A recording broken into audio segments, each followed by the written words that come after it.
मानस मर्मज्ञों से सुशोभित इस सभा में प्रथम बार आज तक तो हमें अर्धाली दी जाती थी कि इस पर अपना वक्तव्य दीजिए। आज सर्वप्रथम विद्वानों द्वारा एक पात्र का चयन किया गया है। उस पात्र के विषय में अपने विचार रखने के विषय में कहा गया है।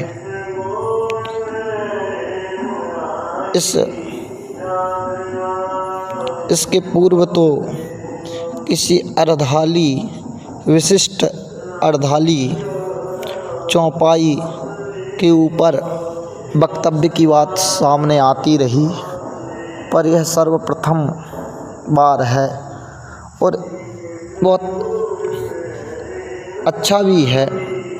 इसके पूर्व भी कई लोगों ने इस पात्र के विषय में बहुत कुछ पूछा है कि रामचरितमानस में इस पात्र की विशेषता क्या है और क्यों गोस्वामी तुलसीदास जी महाराज ने इस पात्र के विषय में अधिक कहना ठीक नहीं समझा। जो विषय दिया गया है वह है शत्रुघ्न श्री शत्रुघ्न जी महाराज के विषय में वक्तव्य देना है। शत्रुघ्न महाराज की वंदना करते हुए वंदना प्रसंग में गोस्वामी तुलसीदास जी महाराज लिखते हैं, रिपुसूदन पद कमल नमामि सूर सुशील भरत अनुगामी।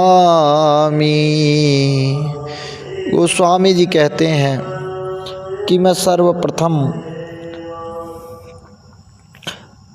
सूर सुशील भरत अनुगामी, सूर सुशील और भरत का अनुगमन करने वाले श्री रिपुसूदन शत्रुघ्न जी के चरणारविंदों में प्रणाम करता हूँ। अब वार्ता ये भी है कि सूर सुशील भरत अनुगमन 3 शब्दों का प्रयोग किया है। सूरता तो रामचरितमानस में शत्रुघ्न की जो प्रकट की गई कि उन्होंने किसी राक्षस का वध किया है, हाँ लवणासुर इत्यादि का वध उन्होंने किया है, किंतु रामचरितमानस में तो ऐसा कोई प्रसंग नहीं जहाँ पर उन्होंने किसी राक्षस का वध किया हो। रामचरितमानस में उस कथा का वर्णन नहीं है। सूरता देखने को थोड़ी सी मिलती है कि उन्होंने मंथरा का सिर फोड़ा और उसे घसीटा।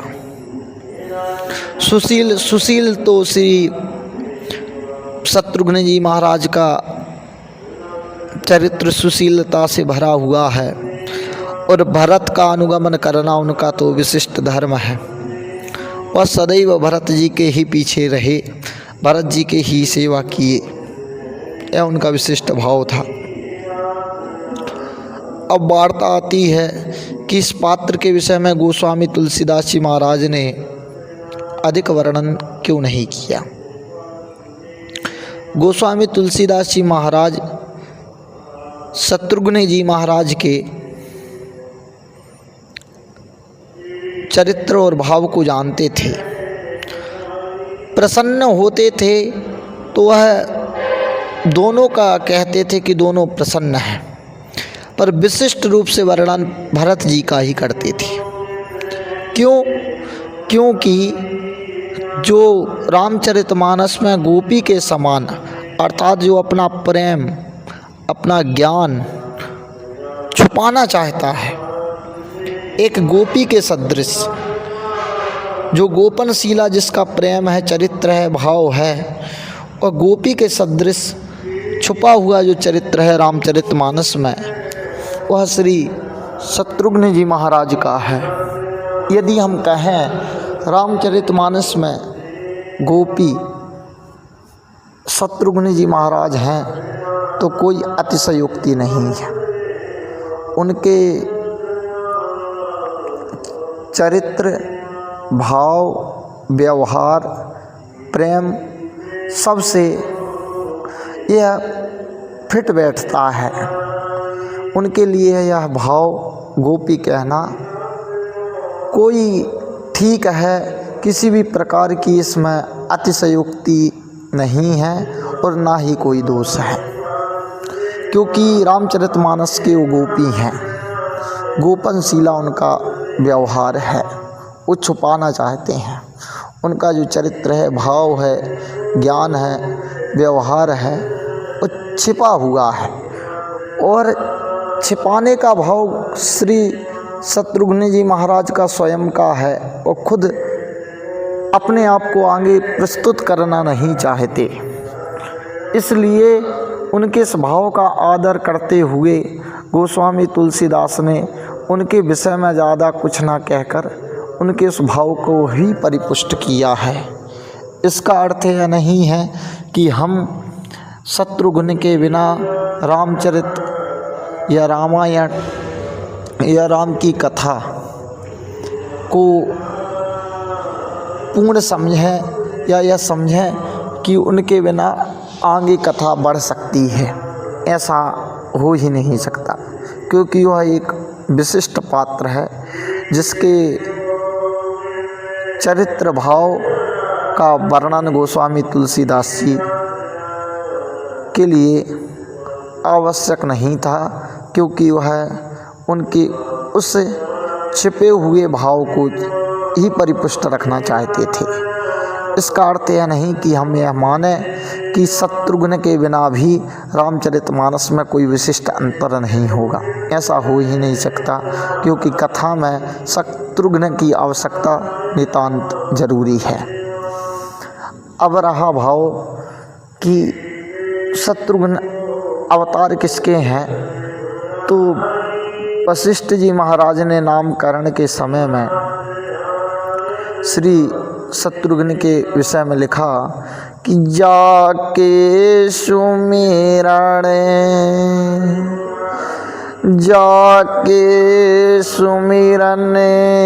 तेरी पुनासा, नाम शत्रुघ्न वेद प्रकाशा। नाम शत्रुघ्न वेद प्रकाशा, कि जिसके स्मरण मात्र से रिपुओं का नाश हो जाता है, उसका नाम रिपुसूदन शत्रुघ्न जी महाराज है। ऐसा नाम श्री वशिष्ठ जी ने किया। प्रसंग में देखिए, ऐसा है नहीं भगवान श्री राम ने देखा, देखने में ऐसा दृष्टिगोचर होता नहीं है। सुबाहु, ताड़का, खरदूषण, तिशिरा, रावण इत्यादि के वध में कहीं भी भगवान श्री रामचंद्र भगवान ने शत्रुघ्न का जो है नाम तक नहीं लिया। तो इस अर्धाली का अभिप्राय है कि जाके सुमिरण तेरी पुनासा, किसी भी कार्य में प्रवृत्त हों तो उसमें जो रिपु है वो अमंगल है। जिसके नाम के स्मरण मात्र से अमंगलों का नाश हो जाता है। नाम शत्रुघ्न वेद प्रकाशा, वही वेद के तत्व श्री शत्रुघ्न जी महाराज हैं। अर्थात परम ब्रह्म परमेश्वर, अकारण करुणा वरुणालय, भक्तवांछा कल्पतरु, प्रणतपाल, दीनानाथ, कौसल्या नंदन, भक्तुर चंदन, श्री राघवेंद्र सरकार की सेवा के लिए श्री गणेश जी महाराज ही शत्रुघ्न के रूप में प्रकट हुए। उन्होंने शत्रुघ्न के रूप में अवतार लिया और वह सेवा करते रहे। और सभी धर्म में देखने में मिलता है कि विशिष्ट एक धर्म होता है, एक विशिष्ट धर्म होता है, एक विशिष्टतर धर्म होता है और एक विशिष्टतम धर्म होता है। यदि यह क्रमशः लगाया जाए राम लक्ष्मण भरत शत्रुघ्न के लिए तो कोई अतिशयोक्ति नहीं है, यह उचित ही है। राम जी ने जिस प्रकार का धर्म निभाया, अपनी माता कैकेयी के कहने पर पिता की आज्ञा का पालन कर 14 वर्ष के लिए वनवास गए, तो पिता की आज्ञा का पालन करना ये धर्म है। लक्ष्मण जी महाराज ने अपने ज्येष्ठ भ्राता की सेवा की, यह विशिष्ट धर्म है। श्री भरत जी महाराज ने राजगद्दी प्राप्त करने के बाद भी राम जी के चरणों में अपना जीवन समर्पित किया और सारे राज्य के वैभव का परित्याग करके नंदीग्राम में एक तपस्वी के रूप में जीवन जिए और भगवान राम जी की अनवरत सेवा करते रहे। चरण पादुका की भी सेवा 14 वर्ष किए। यह एक विशिष्टतर धर्म है जो श्री भरत जी के चरित्र में परिलक्षित होता है। और जो विशिष्टतम धर्म है उस शत्रुघ्न जी महाराज का है। जिस समय श्री रामचंद्र भगवान का 14 वर्ष का वनवास श्री दशरथ जी महाराज ने दिया और वनवास में चले गए, श्री भरत जी महाराज भी चित्रकूट में अपने भ्राता से मिले और वहाँ से 14 वर्ष की अवधि के लिए अवलंबन रूप में चरण पादुका लेकर उन्हें सिंहासन पर स्थापित किया। उनकी आज्ञा मानकर सारा कार्यभार देखने लगे और स्वयं चरण पादुका से आज्ञा लेकर नंदीग्राम में रहने लगे और भगवान का नाम स्मरण जप करने लगे। उस समय माताओं का, सारे राज्य का, पूरी प्रजा का जो संरक्षण का कार्य था वह श्री शत्रुघ्न जी महाराज ने किया। यही उनकी शूरता है। जिस विरह में सभी लोग डूबे थे उस विरह रूपी समुद्र में श्री शत्रुघ्न जी महाराज एक नाव के रूप में थे। उन्होंने उस 14 वर्ष की अवधि को सहजतया, सरलता से, बिना कष्ट के बिताने के लिए जो कार्य किए वह वंदनीय है और वह सब श्रेष्ठ विशिष्टतर धर्म है, विशिष्टतम धर्म है। विशिष्टतम धर्म उनमें परिलक्षित होता है। भगवान राम के वनवास में गाय घोड़े ग्रास नहीं खाते थे, चारा खाते ही नहीं थे, दुखी थे, अनवरत आँखों से आंसू गिरते रहते थे। उस समय गौशाला में, घुड़साल में श्री शत्रुघ्न जी महाराज जाते थे। गौ माता से कहते थे, हे माँ, यदि तुम इस प्रकार चारा नहीं खाओगी तो तुम दुर्बल हो जाओगी, दुबली हो जाओगी और भगवान राम जब 14 वर्ष की अवधि पार करके आएंगे तो तुम्हें देखकर दुखी होंगे। हे माता, अपने दुख को संभालो, भगवान को दुखी मत करना। इसलिए हे माँ, आप चारे को खाइए, क्योंकि जैसे तैसे यह समय बीत जाएगा, तुम परिपुष्ट रहोगी तो तुम्हें देखकर भगवान श्री राम भी प्रसन्न होंगे। भगवान 14 वर्ष तो दुखी हैं, कम से कम तुम्हें देखकर ही वो प्रसन्न हो। हे माँ, इस चारे को, भूसे को ग्रहण कीजिए। इस प्रकार का एक विशिष्टतम भाव जो है वह श्री शत्रुघ्न जी महाराज का है। उन्होंने इसी प्रकार घोड़ों से कहा कि हे अश्व, भगवान श्री राम तो 14 वर्ष के लिए वनवास में गए हैं। आप यदि यह ग्रास नहीं खाएंगे, चने नहीं खाएंगे तो दुबले हो जाएंगे, तुम में वह बल नहीं रहेगा। भगवान राम के राज्याभिषेक में जब अश्वों की आवश्यकता पड़ेगी तो उस समय तुम दुर्बल देखेंगे भगवान राम तो बड़े दुखी होंगे। हे अश्व, यह समय विपत्ति का है, इसलिए इस विपत्ति के समय में अपने आप को संभालो, क्योंकि भगवान तो आएंगे ही। तुम जो है अपने आप को बलिष्ठ रखो, जिससे भगवान आए तो तुम्हें देखकर दुखी ना हो, अपितु प्रसन्न हो और तुम उनको आनंद प्रदान कर सको। इस प्रकार का भाव रहा। लोग भगवान श्री राम जी के विरह में, यह पशुओं की यह दशा थी तो फिर मानवों की तो क्या कहना। उन सब मानवों को धर्म, व्रत इत्यादि का अवलंबन तो श्री शत्रुघ्न जी महाराज ने दिया कि भगवान राम की लिए आप दुखी ना रहें, उनके लिए आप कुछ धार्मिक कार्य करें, व्रत रहें और पूजा पाठ करें, जिससे कि भगवान को वनवास के समय में किसी प्रकार का दुख प्राप्त ना हो। हम उनके लिए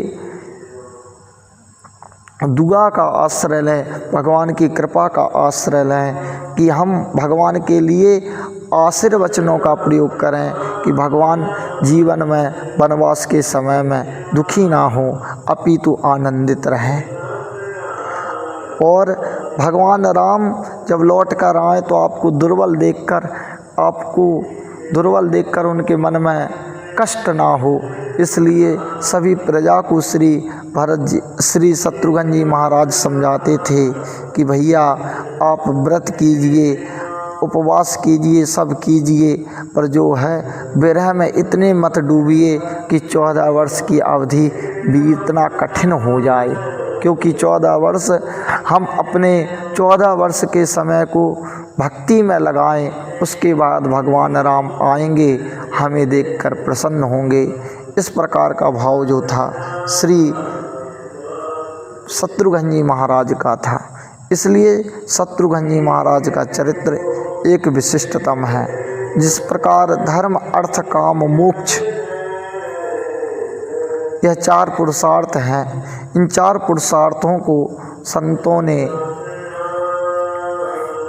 विद्वानों ने चारों भाइयों से जोड़ा कि भगवान श्री राम मोक्ष के प्रतीक हैं, श्री भरत जी महाराज धर्म हैं, श्री लक्ष्मण जी महाराज काम हैं और श्री शत्रुघ्न जी महाराज अर्थ के प्रतीक हैं। आज हम देखते हैं समाज में जो अर्थ से संपन्न है, धन धान्य से संपन्न है, वह अपने आप को सब जगह आगे प्रस्तुत करना चाहता है कि हम सब में श्रेष्ठ हैं, आगे हम ही आएँ तब कार्य हो। पर श्री शत्रुघ्न जी महाराज ने रामचरितमानस में अपने आप को धर्म के पीछे और छुपा हुआ रखा, एक छिपा हुआ चरित्र के रूप में रखा। इसका अर्थ है कि हम अपने जीवन में अर्थ को इतना अधिक प्रकट ना करें, अर्थ की इतनी महत्ता इस समाज में प्रस्तुत ना करें, जिससे कि धर्म, मोक्ष और सत काम जो है छोटा प्रतीत होने लगे। इस प्रकार का भाव श्री शत्रुघ्न जी महाराज का है। कहने का अभिप्राय है कि उन्होंने मंथरा को मारा। इसका भी अभिप्राय यही है कि मंथरा शब्द में दा शब्द का कहीं उपयोग नहीं है, दादान का प्रतीक होता है, इसलिए ना का प्रयोग जरूर किया है। ता था दाधाना, ता था दाधाना, तो धा ना का प्रयोग है, दा का नहीं है, अर्थात दान की प्रवृत्ति जो मंथरा में नहीं है, उस दान की प्रवृत्ति रूपी मंथरा को मारने का जो कार्य है वो शत्रुघ्न ने किया। अर्थात अर्थ की सार्थकता दान में है। अर्थात हम अपने जीवन में अर्थ को सार्थक करना चाहते हैं तो दान का अनुसरण करें। उस प्रवृत्ति को, अपने अंदर जो प्रवृत्ति है भोग की या दान ना देने की, इस प्रकार की प्रवृत्ति का नाश करें। इससे जो है हमारे जीवन में एक नई ऊर्जा और भगवान की भक्ति का अभ्युदय होगा। क्योंकि विद्वानों ने धन की 3 गति कही है कि एक होता है भोग, प्रथम है दान, द्वितीय भोग, तृतीय है नाश। यदि हम दान नहीं करेंगे तो उसके बाद हम भोग ही भोग करेंगे तो हमसे जो देवता हैं वह प्रतिकूल हो जाएंगे।